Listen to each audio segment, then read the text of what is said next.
Time now for our rants and raves, starting with Dan Kennedy. Well, a point of personal privilege. I want to rave about one of our excellent Northeastern graduate students in journalism, Andy Robinson, who for months went around the country interviewing and photographing the 6 public editors of the New York Times. Really? And he's got this huge oral history with all of them. And a version of this has just been published by the Columbia Journalism Review. And it's a fascinating read. And when he started out doing this, he didn't realize that, this was going to be a wrap. Yeah. There weren't going to be any more public them. editors. He got all 6 of them from Dan Okrent, from Barney Dan Kalame. Okrent through Liz Spade. Yeah. Wow. That's good. That's all right. good for him. John Keller. Well, I have a rant for a fairly common media practice of which I freely admit I've been guilty in the past, and I regret it, and I'll never do it again. And that is bringing on an expert who's tainted. And if you're going to go ahead and do that, without sharing the background taint information with the viewer or reader. A couple of recent examples. MIT professor Jonathan Gruber, infamous for having to flagellate himself and apologize before a congressional committee for admitting to flagrant lying about Obamacare and how it was going to work in order to sell it. He explained it.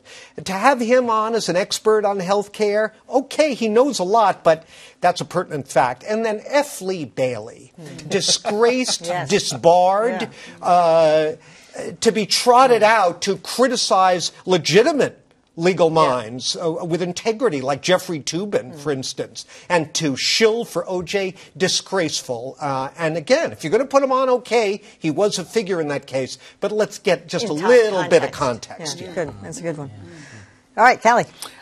So, we struggle in this country to have 2 newspaper towns. In Chicago, there are 2, Chicago Sun-Times and the Chicago Tribune.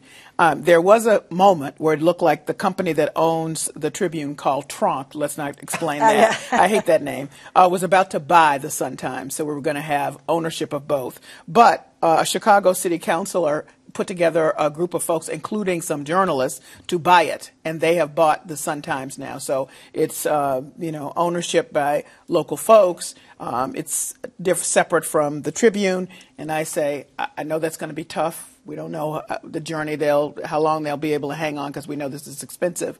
But at least there are still 2 newspapers, 2 distinct newspapers in Chicago right now. So I have a rave for it. If they can exhume the remains of the late, great Mike Royko and manipulate his hands across the typewriter, maybe they'll make it. They just start reprinting his columns. Right. Tom.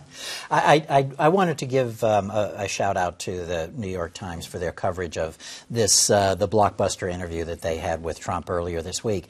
I mean, we all know that the big story that came out of that was Jeff Sessions, but they put up in several different ways the transcripts. And the 3 reporters also did an interview on The Daily, their podcast. And in it, they had one segment that I didn't see anywhere else, where in the middle of the interview, Donald Trump's grandchild, 5 years old, comes running into the Oval Office, calls him Grandpa, whatever the name is, jumps in his lap, and he starts bragging like any grandfather would about how smart she is. And he says to her, "Speak Chinese to these reporters here." And the child does. Apparently speaks Chinese, and it was just such an interesting moment that showed a very human side of Donald Trump that most of us would never see. And I thought, credit the Times for and apparently, I'm sure you know this, that some of that interview, or not, if not all of it, was supposed to be off the record. And at some point, I don't know what went down, but I'll put it all on. And one other quick thing: those reporters knew exactly what buttons to press. Their questions were succinct and to the point. They didn't waste their time on ephemera. They got a lot of news out of that. Good job. 3 of them have been outstanding. Exactly. All right, well, I have a rave kind of sorts tonight for the news media, and it's coverage of the murder of Justine Damon, who was shot last Saturday night by a black police officer in Minneapolis. And that is that there hasn't been overboard coverage. Usually when it's a young, beautiful woman, it gets far more attention than any other case like it. That has not been the case. There's been a lot written about this and why that may be, but until there was that march in support of her, and the mother of Tamir Rice, Philando Castile, and the Rice woman spoke earlier this week about it. There hadn't been any sort of follow-up coverage with protests and all that. So the media did not go overboard. It's a good story, and there's a lot more to come on it, but it wasn't overkill on that.